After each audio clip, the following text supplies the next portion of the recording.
Hola a todos, os saludo desde esta simulación del acuario de la Universidad de Murcia porque los protagonistas de mi charla de hoy son unos peces que tengo aquí detrás. Seguro que os suenan, aparecen siempre en todas las imágenes de arrecifes de coral.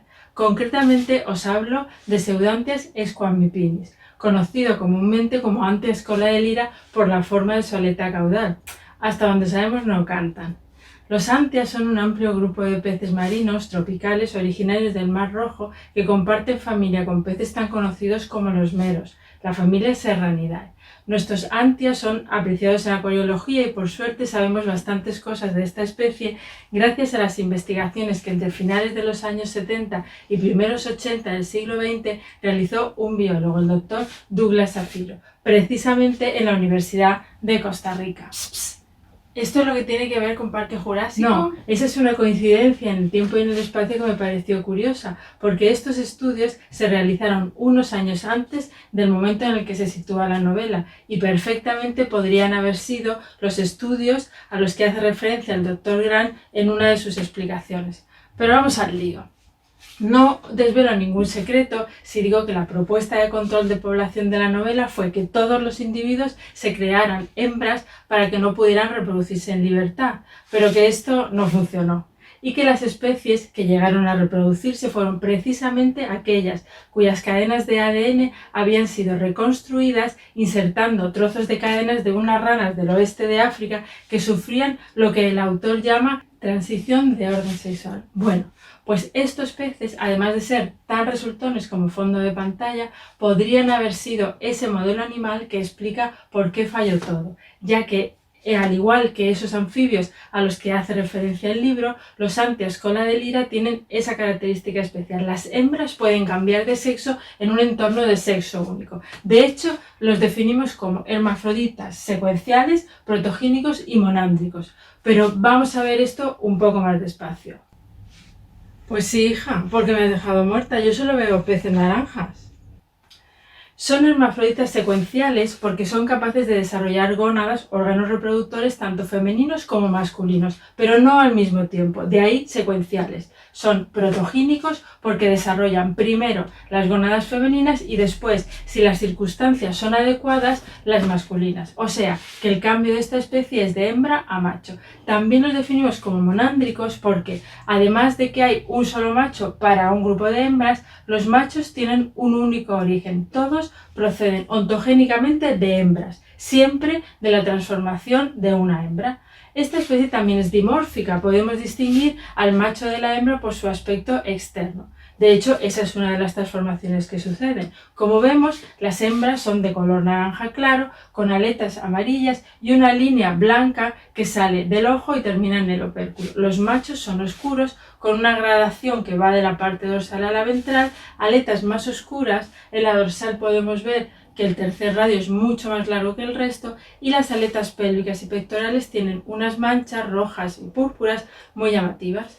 El individuo en transición a veces no es fácil de distinguir, pero una de las pistas que nos alerta de que se está produciendo el cambio es la aparición de esa mancha oscura en la punta de las aletas pectorales y el oscurecimiento general. La otra transformación es interna. En ambos estados, sus órganos reproductores son plenamente funcionales. Las alteraciones internas son la transformación de los ovarios, un órgano con un gran hueco central, en testículos, un órgano bastante compacto. El tejido ovárico degenera mientras crece y se desarrolla directamente el epitelio germinativo o espermatogénico y no tejido intersticial como suele suceder en otras especies. Entendido. Pero de algún modo comenzará todo esto. ¿O es que de repente dice la hembra un día, estoy harta, me transformo? No, claro, es un poquito más complejo. El motivo de la transformación es la desaparición del macho, aunque hay excepciones como en todo. Pero el detonante es el cambio en el comportamiento social del grupo. Veamos. Como grupo que son, los individuos interaccionan. Se han identificado y clasificado una serie de comportamientos sociales, de modo que, por un lado, tenemos comportamientos simétricos, asimétricos y sin interlocutor, en principio no vinculantes, y por otro, comportamientos que solo realizan los machos, que solo realizan las hembras, comportamientos que realizan los machos hacia las hembras o las hembras hacia las propias hembras. Todas estas interacciones crean vínculos entre los individuos y los posiciona a distintos niveles sociales. Sí, en los peces también sucede esto. En el caso de la hembra mayor, no solo establece un vínculo con el macho, sino que también lo hace con el resto de las hembras del grupo. Se ha comprobado que sin la existencia de estos dos vínculos no se inicia el proceso de transformación, aunque sea la ausencia del macho la que marque ese inicio. Se sabe que para que se produzca el cambio de la población mínima de hembras ha de ser de 4 o 5, en esta especie en concreto. Así que todos los individuos del grupo conocen el mapa de relaciones y cuál es su posición en el mismo. Tienen un perfil concreto dentro de este escenario. Podríamos decir que todo esto conforma una especie de coreografía en la que cada individuo actúa y reacciona según su condición. Cuando todo está en su sitio y se comportan como se espera, todo fluye. Pero cuando hay una alteración en esta armonía, cuando el macho desaparece, cambia el escenario de tal modo que todos los individuos reaccionan. Se activa el protocolo de sustitución. Por un lado, se alerta el sistema nervioso central y se activa la cascada hormonal que da lugar a esos cambios internos y externos que he descrito antes. Por otro, la hembra de mayor tamaño, que también había sido la que más interacciones con el macho había recibido, comienza a variar su comportamiento, disminuyendo los comportamientos típicos de hembras y apareciendo trazos de los del macho. Al principio, un poco torpes, pero en unos 10 días de media estos movimientos se realizan perfectamente. Estas variaciones de comportamiento se suceden en cascada en todos los escalafones del grupo, de modo que la siguiente hembra en tamaño varía su comportamiento quedando como primera dama y así sucesivamente hasta la más joven que prácticamente no modifica el suyo.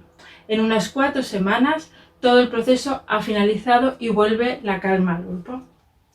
Así es que la próxima vez que veáis un arrecife lleno de peces naranjas que parece que solo están ahí, ya sabéis que tienen una vida interior intensa y fundamental para que reine el equilibrio. Equilibrio que también existe en el universo, la vida se abre camino y yo me reproduzco como quiero. No iban a ser solo las hembras las que tienen esa posibilidad, también la tienen los machos en otras especies.